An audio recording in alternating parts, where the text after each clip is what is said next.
Hi guys, alam nyo ba na tatlong TV station ngayon ang nag-aagawan kay Shubi Itrata? Di ba? Mas makasanaol ka na lang. Di ba na-evict man si Shubi sa bahay ni Kuya? Hindi man siya naging big winner pero grabe. Siksik liglig yung mga blessings na dumating sa kanya. At ang followers niya, grabe, sobrang biglang boom. Grabe talaga ang sumuporta kay Shubi. At ngayon nga, di natin alam kung saan na TV station si Shubi dadalhin. Pero sa ngayon kasi nasa It's Showtime siya, 'di ba? Pabalik-balik siya, parang guest host siya doon. At ang nakakaaliw talaga, witty kasi si Shubi, ang lakas ng sense of humor, matalinong sumagot, 'di ba? Beauty and brain. Tapos ang ganda-ganda pa niya, morena.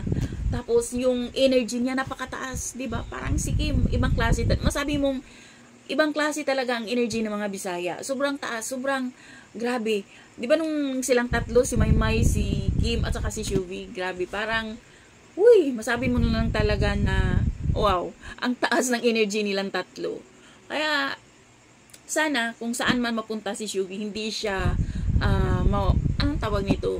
Hindi lumaki yung ulo niya. Sana mag-observe siya sa kay Maymay, kay Kim Chiu, kay Milay na nanggagaling sa PBB. Mga big winner sila. Si Kim Chiu ang big winner, si Milay big winner, si Maymay big winner, 'di ba? So sana wag lang talaga lumaki yung ulo ni Shubi. So ayan nga, nag-sign siya ng bagong nag-sign siya ng contract sa JAG kasi nga bagong endorsement na naman ni Shubi.